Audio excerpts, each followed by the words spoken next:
नमस्कार, मैं एकता सिंह। स्वागत है आपका खबरों में आजकल में। अब खबरें विस्तार से। जहानाबाद जिले में कोरोना के बढ़ते मामले को लेकर उससे बचाव को लेकर सभी लोगों को मास्क का उपयोग करने को लेकर डीएम और एसपी ने सड़क पर उतरकर मास्क जांच अभियान चलाया। इस अभियान के तहत कई दुकान और गाड़ियों की जांच की गई, जिसमें बिना मास्क के दुकान में खरीदारी कर रहे लोगों पर जुर्माना किया। तो वहीं शहरी क्षेत्र में बिना मास्क के संचालित हो रहे 2 क्लिनिक सहित तकरीबन 1 दर्जन दुकानों को भी सील किया गया। साथ ही डीएम और एसपी कोरोना प्रोटोकॉल के अनुपालन की कई लोगों को नसीहत दी। इस संबंध में डीएम नवीन कुमार ने बताया कि सरकार के आदेश के अनुसार 6 जुलाई यानी आज से बिना मास्क के बाहर निकलने वाले लोगों से जुर्माना वसूला जाएगा। उसी की जांच के लिए जिले के कई स्थानों पर टीम का गठन कर दिया गया है, ताकि लोग कोरोना वायरस जैसी महामारी से बच सकें।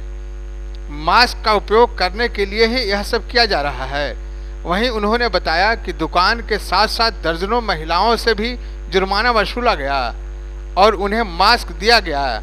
जो बिना मास्क के ही घर से बाहर निकलकर मार्केटिंग कर रही थी, उनसे भी जुर्माना वसूला गया। उन्होंने बताया कि इस अभियान के तहत बिना हेलमेट और बिना मास्क के बाइक सवारों की गाड़ियों को भी जब्त किया गया।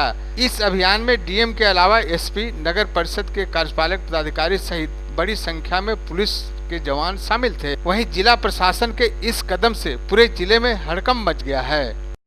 सरकार के निर्देश के आलोक में आज हम लोगों ने मास्क चेकिंग अभियान चलाया और उसमें विभिन्न दुकानों में, प्रतिष्ठानों में, क्लिनिक में और सड़क पे और जितने वाहन वाले बिना मास्क के थे उनको हम लोगों ने जुर्माना किया है।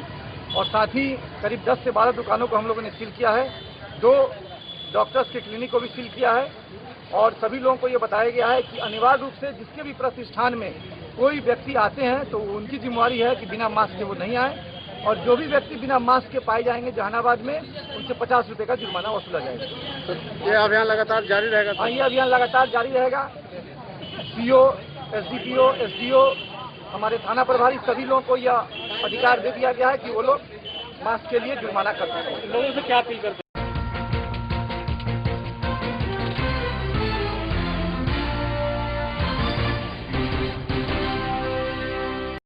जहानाबाद जन नायक कर्पूरी स्मृति भवन होरिलगंज में राष्ट्रीय जनता दल के अक़लियत कमेटी की बैठक फतोह खान के अध्यक्षता में संपन्न हुई। इस बैठक का मुख्य उद्देश्य राष्ट्रीय जनता दल के लिए कमेटी का विस्तार, अक़लियत बेदारी कॉन्फ्रेंस कराने और गलवान घाटी में शहीद देश के सपूतों को शहादत व नमन करने के लिए श्रद्धांजलि के लिए 2 मिनट का मौन रखा गया था।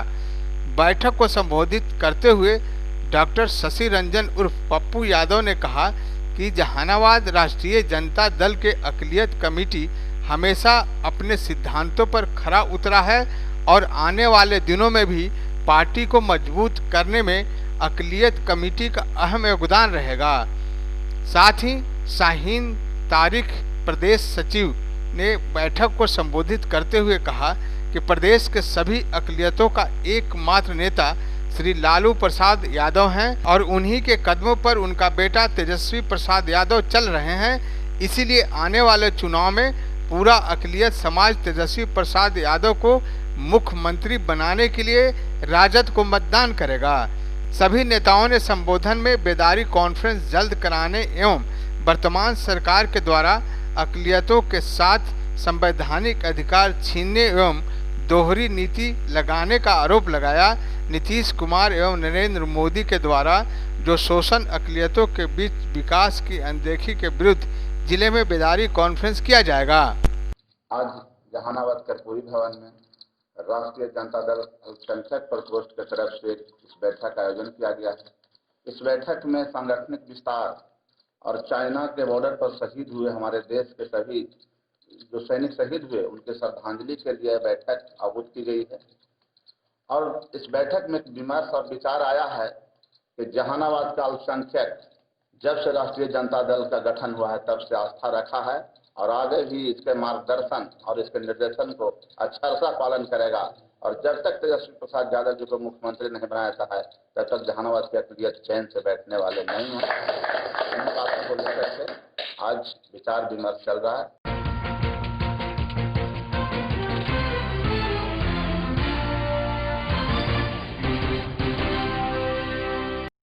सावन माह की पहली सोमवारी पर भोलेनाथ के भक्तों में काफी उत्साह देखने को मिला। सावन की पहली सोमवारी को लेकर जहानाबाद के प्राचीन देवी मंदिर, लाल मंदिर, पचमहला शिव मंदिर, बराह भगवान मंदिर, सोया घाट में श्रद्धालुओं की अहले सुबह से ही भीड़ देखी जा रही थी। भारी संख्या में श्रद्धालु जल लेकर भगवान भोले को अर्पित करने में जुटे हुए थे। सावन के महीने में खासकर महिला श्रद्धालु अपनी व्रत रख भगवान भोलेनाथ को जल अर्पित करती है और उन्हें प्रसन्न करने की कोशिश करती है। मंदिर के पुजारी की माने तो सावन की सोमवारी में व्रत कर भगवान भोलेनाथ को जल अर्पित करने से मनोकामना पूरी होती है।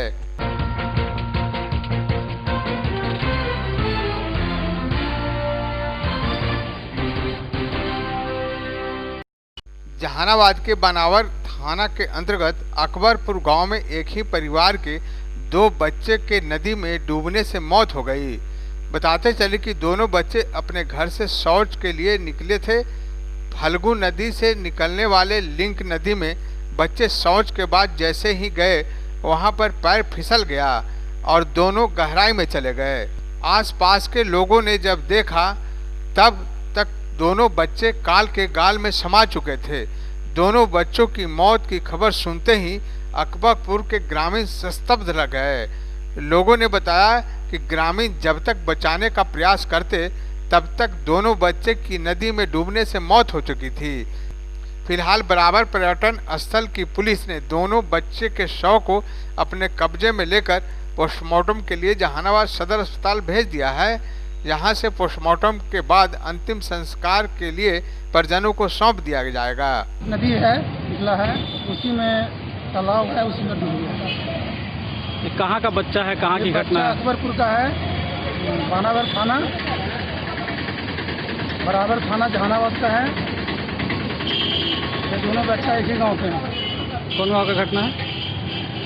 बच्चा का नाम है कृष्ण कुमार, पिता सुरेश शर्मा, और एक का नाम है मुकुल कुमार, पिता जितेंद्र। दोनों अपने ही परिवार है क्या? दोनों अपने ही परिवार के हैं सर। कैसे क्या घटना हुई, कहाँ गया था बच्चा? चलने के क्रम में पानी में डूब गए। कौन गांव की घटना है?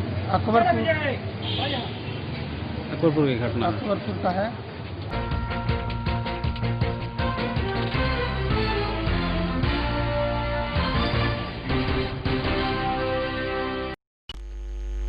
राजद का 24वां स्थापना दिवस के मौके पर जहानाबाद के राजद कार्यकर्ताओं ने केंद्र एवं राज्य सरकार के जन विरोधी नीतियों के खिलाफ साइकिल मार्च निकाला। शहर के हॉस्पिटल मोड़ से निकलकर किनारी बाजार तक निकाली गई यात्रा डीजल पेट्रोल के दामों में बेतहाशा वृद्धि, महंगाई, भ्रष्टाचार, बिहार में वापस आए श्रमिकों को रोजगार मुहैया नहीं कराने के विरोध में 1 दिवसीय साइकिल यात्रा निकाली गई।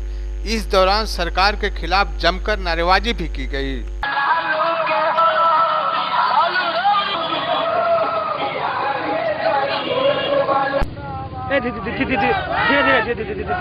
धीरे हाँ, बढ़िया बढ़िया,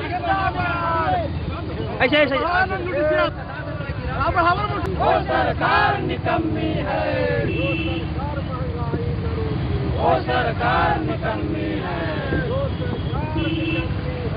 वो सरकार निकम्मी है। तो ऐसा है कि कोई भी पदाधिकारी कहीं भी चल जाइए काम के लिए तो बिना पैसा लिए हुए कोई काम नहीं करता है। और हम लोग इस जिला को देखे हैं बहुत पहले से, जब हम लोग का शासन काल था तो किसी को हिम्मत नहीं था कि हमारे कार्यकर्ता से कोई जो है 5 रुपया ले ले। लेकिन आज तो उल्टा है, आज कोई सुनने वाला नहीं है और ऊपर कोई कंप्लेन भी नहीं कर सकता है, और कंप्लेन करेगा तो उस पर तुरंत इन लोग साजिश करके फंसाने का काम करता है।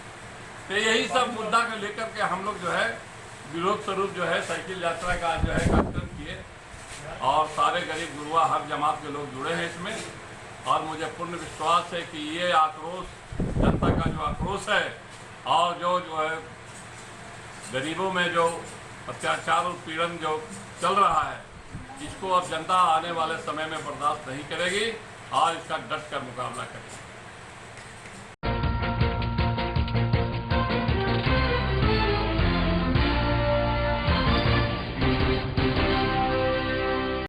विद्यालय के सभागार में जिला अध्यक्ष श्री कृष्ण कुमार की अध्यक्षता में public school and children welfare association जिला शाखा के बैनर तले मास्क लगाकर सोशल डिस्टेंसिंग का पालन करते हुए बैठक किया गया, जिसमें आरटीआई के नामांकन हेतु आवेदन पत्र विद्यालय में आमंत्रित करने का निर्णय लिया गया। विद्यालय शुल्क भुगतान करने के लिए अभिभावकों से आग्रह भी किया गया। कोरोना संकट के इस विषम परिस्थिति में भी विद्यालय ऑनलाइन की पढ़ाई जारी रखा। विद्यालय संचालक का कहना है कि हम लोग राष्ट्र के प्रतिभा को सुरक्षित रखने का काम किया है, इस कारण हमें शुल्क मिलना चाहिए, अन्यथा हम पढ़ाई को जारी रखने में सक्षम नहीं हो सकेंगे। विगत वर्षों में आरटीआई की राशि का भुगतान सरकार को करना चाहिए, जिसके लिए बार बार सरकार से आग्रह किया जा रहा है। संघ के द्वारा शिक्षा मंत्री से इस दिशा में संपर्क कर कार्रवाई करने की बात कही जाएगी। भी अगर हम लोगों की मांगों पर पूरा विचार नहीं किया गया तो शिक्षा मंत्री का घेराव करने का संघ बात हो जाएगी। वहीं दूसरी तरफ विद्यार्थी के अभिभावकों का कहना है कि विद्यालय में प्रबंधन द्वारा ठीक ढंग से विद्यार्थियों को पढ़ाया नहीं जा रहा है और उस पर से लॉकडाउन के समय का भी फीस बढ़ाकर लिया जा रहा है। स्कूल के डेवलपमेंट के नाम पर काफी पैसा मांगा जा रहा है। विद्यार्थी के अभिभावकों का भी कहना है कि लॉकडाउन के कारण हमारी कमाई एक तरफ चली गई है, दूसरी तरफ स्कूल के प्रबंधक कुछ सुनने को तैयार नहीं हैं।